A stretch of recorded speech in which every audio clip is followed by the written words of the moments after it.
नमस्ते बच्चों, कक्षा 10वीं के बीजगणित विषय में आपका स्वागत है।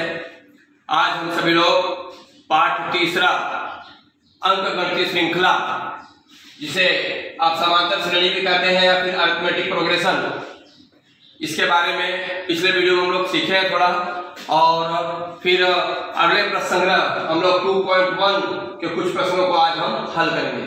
प्यारे बच्चों, जैसा कि आप जानते हैं अंकगणितीय श्रृंखला यानी क्या है, तो ये तो आप पहले पिछले वीडियो में सीख चुके हो। फिर से मैं आपको जरा संक्षिप्त जानकारी दे रहा हूं कि किसी निश्चित नियम के अनुसार किसी विशिष्ट क्रम में विन्यासित संख्याओं के समूह या संग्रह को अनुक्रम कहते हैं या अनुक्रमणिका कहते हैं।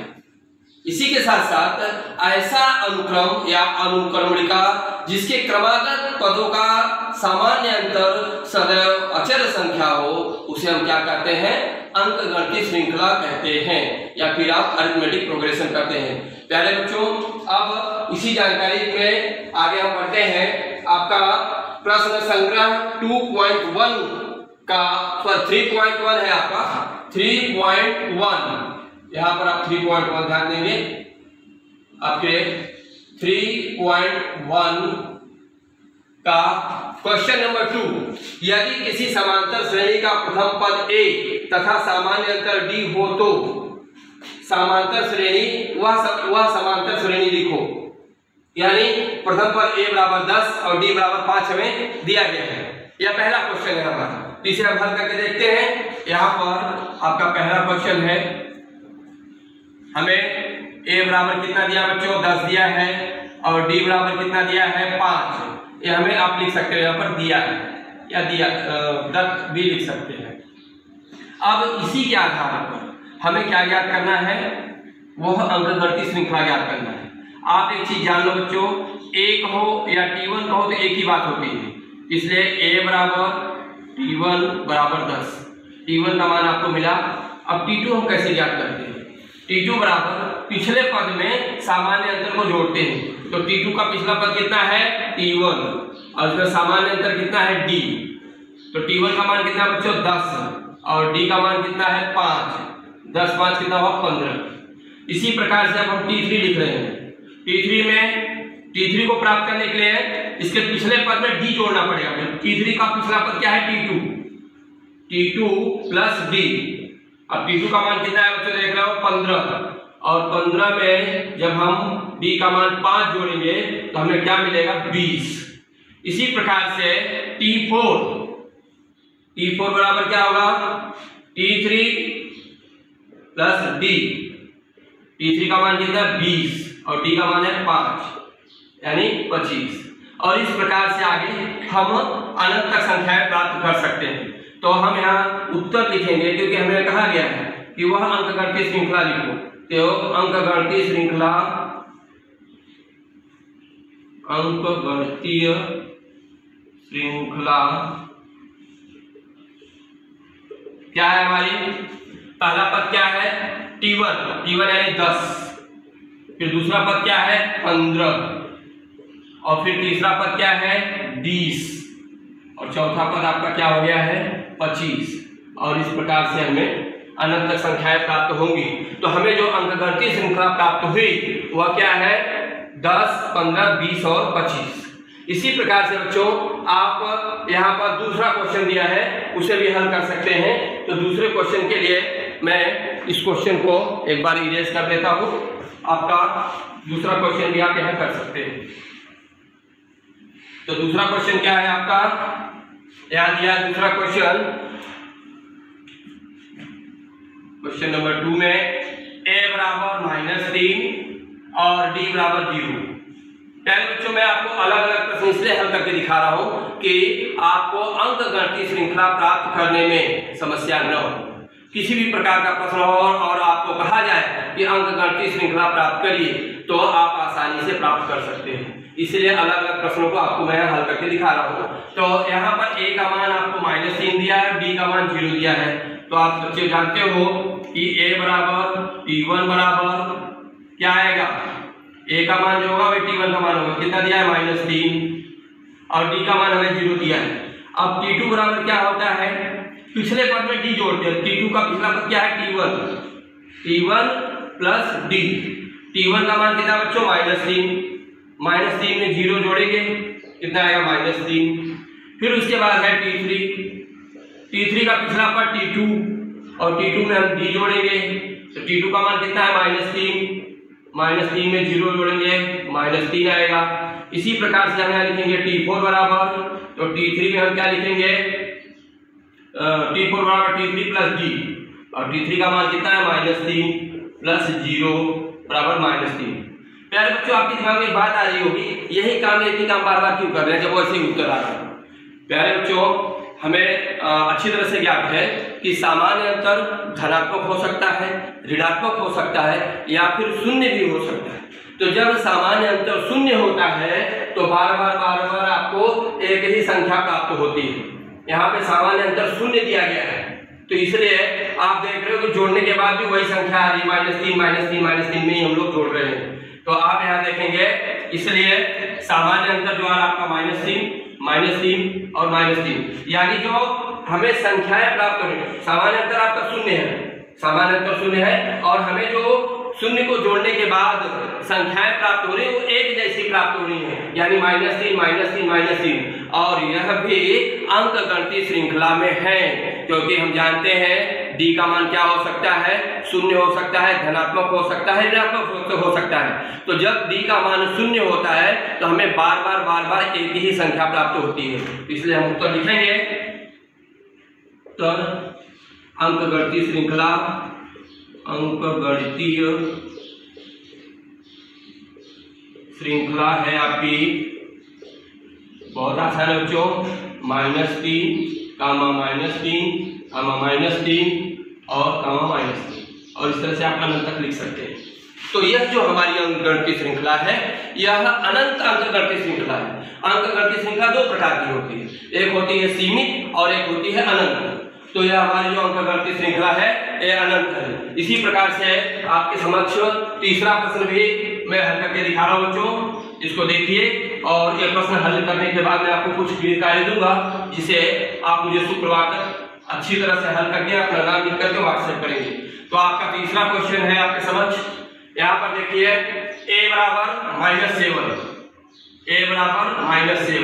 और d बराबर आपका है 1/2। थोड़ा सा आपको जो बटे वाला सवाल है हल्का सा क्लिष्ट लग सकता है बच्चों, लेकिन है बहुत आसान, कोई दिक्कत नहीं, वैसे ही हल करना है हमें।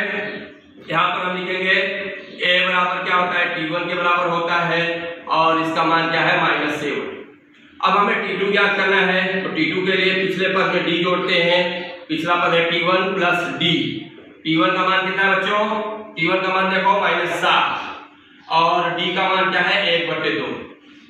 अब बहुत ही आसान, आप चाहे इसके बटे में 1 लिख दीजिए हल करते समय। अब 2 में 7 का गुणा करेंगे तो -14, 1 में 1 का गुणा करेंगे +1, अब 3 गुणा कर रहे हैं और 1 में 2 का गुणा किए तो 2, यानी -14 में 1 जोड़ेंगे मिलेगा आपको -13। धन ऋण का जोड़ घटाना बहुत अच्छी तरह से पहले जान चुके हैं, आपको मिला -13/2। अब उसके बाद हमारा है T3 में क्या करेंगे, T2 प्लस D करना पड़ेगा। T2 का मान कितना है -13/2 प्लस 1/2।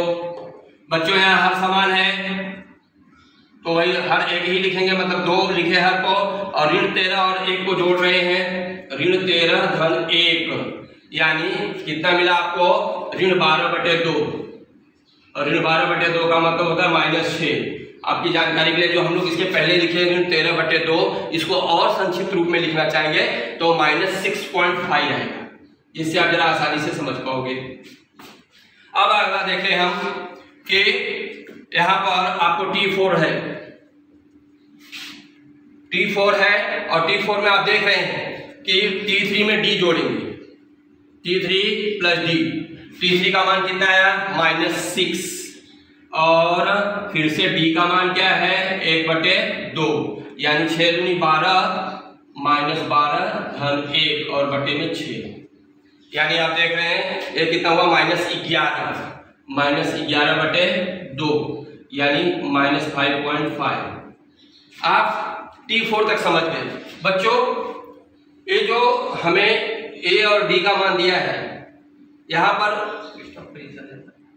प्यारे बच्चों, आपने देखा कि आपको जो T1 का मान मिला है -7, T2 का मान मिला -6.5, T3 का मान मिला -6 और T4 का मिला -5.5। तो इस प्रकार से हमारा जो अंकगणितीय श्रृंखला प्राप्त होता है वह हम यहाँ लिखेंगे अंकगणितीय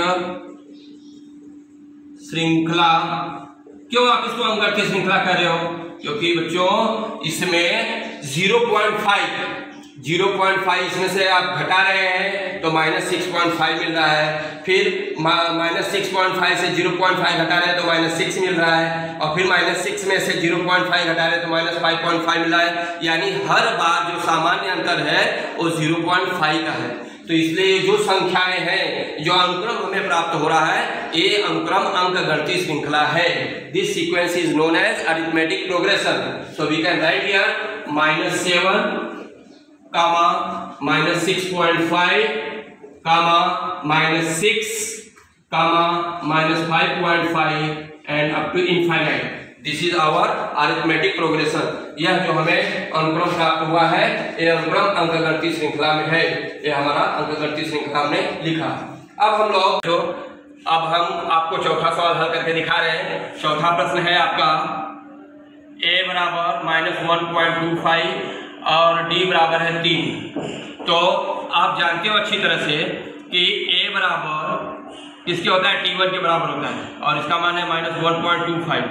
d का मान कितना है? आपको 3 दिया है, लिख दिया तो अच्छी बात है। अब हमें चाहिए T2। तो T2 बराबर क्या होता है? T1 plus d।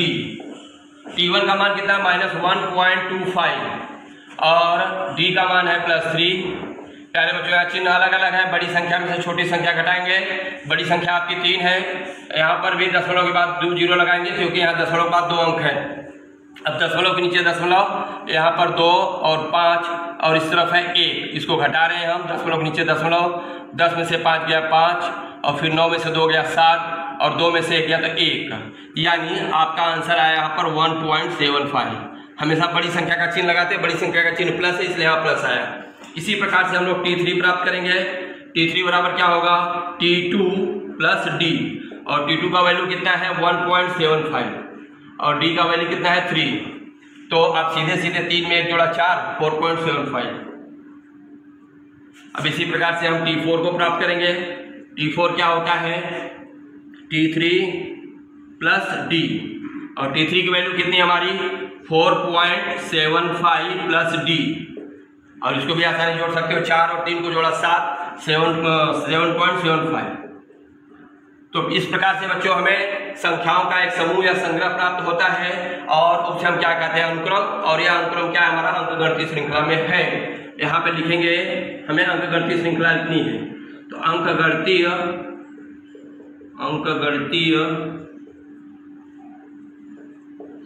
श्रृंखला आपकी क्या है? पहली संख्या है -1.25 और दूसरी संख्या है 1.75, तीसरी संख्या है 4.75 और चौथी संख्या है 7.75। इस प्रकार से अनंत तक आपको संख्याएं प्राप्त हो सकती हैं और ये जो संख्याएं हैं ये सभी अंकगणितीय श्रृंखलाएं हैं। प्यारे बच्चों, इसके अलावा आपको 5वां, 6ठा, 7वां, 8वां, 9वां ये सब आपको घर काम में है। आप ये आसानी से, बहुत ही आसानी से कर सकते हैं। यदि कोई समस्या दिक्कत रहेगी तो मुझे आप शुक्रवार तक इसको पूछ सकते हैं। बच्चों, हम तीसरा प्रश्न हल करते हैं। निम्नलिखित प्रत्येक समांतर श्रेणी अंकगणितीय श्रृंखला, आप समांतर श्रेणी को अंकगणितीय श्रृंखला भी कहते हो, उसका प्रथम पद तथा सामान्य अंतर ज्ञात करना है। तो आपका जो पहला क्वेश्चन दिया है वह, मतलब यह जो अंकगणितीय श्रृंखला आपको दी गई है, अंकगणितीय श्रृंखला आपकी है 5, 1, -3, -7 और डाटा। अब आप यहाँ पे देखिए, पहला पद T1, दूसरा पद T2, तीसरा पद T3, चौथा पद T4 और अनंत तक। यहाँ आप लिखेंगे, इसलिए T1 बराबर A बराबर कितना है? 5 है और फिर यहाँ पर T2 बराबर कितना है आपका? T2 बराबर 1 और T3 बराबर -3 और T4 बराबर -7 आगे अनंत। तो प्यारे बच्चों, हमको पहला पद जो होता है वही एक आना था, तो मान मिल ही गया।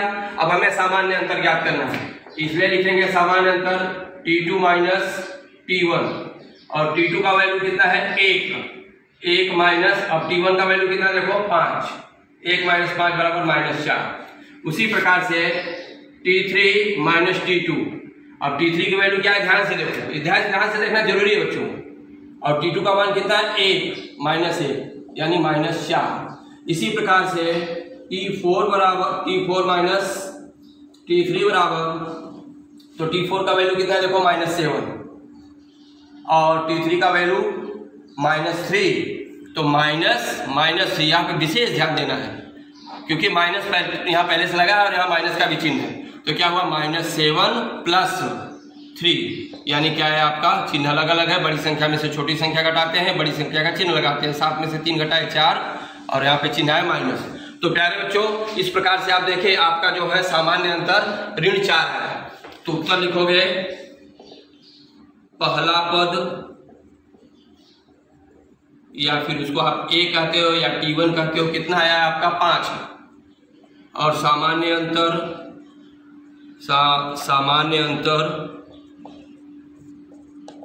कितना है, जिसको आप D कहते हो, कॉमन डिफरेंस इंग्लिश में बोलते हो, कितना है -4। तो प्यारे बच्चों, इसमें जितने क्वेश्चन दिए सबको ऐसे ही करना है। एक आध दो क्वेश्चन आपको और भी मैं हल करके यहाँ दिखा देता हूँ, तो आप उसको और अच्छी तरह से समझ जाएंगे। बाकी के शेष प्रश्न आपको घर काम में करने हैं। यहाँ ध्यान दो, आपका अगला क्वेश्चन जो है दशमलव वाला है, उसे भी करके दिखा दे रहा हूँ। 0.6 अंकगणित श्रृंखला है ये, 0.6 कामा 0.9, फिर से कामा 1.2 कामा 1.5, और इस तरह से अनंत। तो यहाँ भी लिखो बच्चों, आपका जो पहला पद है यानी T1 बराबर A बराबर कितना है 0.6, दूसरा पद कितना है 0.9, तीसरा पद है आपका T3 बराबर 1.2, और T4 बराबर कितना है आपका 1.5, और इस प्रकार से अनंत तक। तो प्यारे बच्चों, T2 माइनस T1 बराबर, तो T2 का मान बहुत ध्यान से देखने का 0.9 माइनस 0.6, ये आसान है घटाना, आप कर सकते हो भाई। 0.9 में से 0.6 माइनस करना है, दशमलव नीचे दशमलव, इधर 0, और इधर 9 में से 6 घटाए तो 3, 0.3, जो आप मौखिक रूप से कर सकते हो, कोई दिक्कत नहीं, उसके लिए आपको रफ काम करने की कोई जरूरत नहीं है। फिर है आपका T3 माइनस T2 बराबर, T3 का मान कितना है 1.2 माइनस 0.9, इसे भी आप आसानी से घटा सकते हो। 12 में से 9 घटेगा 3, एक अंक के बाद दशमलव है, एक अंक के बाद दशमलव। ऐसे T4 माइनस T3 बराबर, T4 का वैल्यू कितना है 1.5, और T3 का वैल्यू कितना है देखिए 1.2, तो 15 में से 12 घटाएंगे 3, और एक अंक के बाद दशमलव। तो आप देख रहे हैं कि हर बार जो आपका अंतर आया है वो 0.3 है, यानी आपका कॉमन डिफरेंस सामान्य अंतर जो है वो 0.3 है। उत्तर लिखना है हमें A बराबर, या पहला पद आप लिख दो चलेगा, पहला पद यानी जिसको आप A बोलते हो या T1 भी कहते हो, कितना है बच्चों 0.6, और सामान्य अंतर जिसे आप कॉमन डिफरेंस कहते हैं, सामान्य अंतर D, common difference is equal to 0.3। तो मुझे लगता है इसमें और जितने भी क्वेश्चन हैं आप आसानी से इसको कर सकते हैं। यदि इसको हल करने में कोई समस्या या दिक्कत होगी तो आप मुझे व्हाट्सएप के माध्यम से शुक्रवार तक पूछ सकते हैं, आपको पूरा जानकारी दी जाएगी। बस शर्त इतनी है कि आपको स्वयं की मदद करनी पड़ेगी अपने विकास के लिए। प्यारे बच्चों, आपको खूब मेहनत करना पड़ेगा। यदि आप मेहनत नहीं करते हो तो ये जो वीडियो आपको इतने मेहनत से आपके गुरुजन बना के दे रहे हैं यह व्यर्थ है।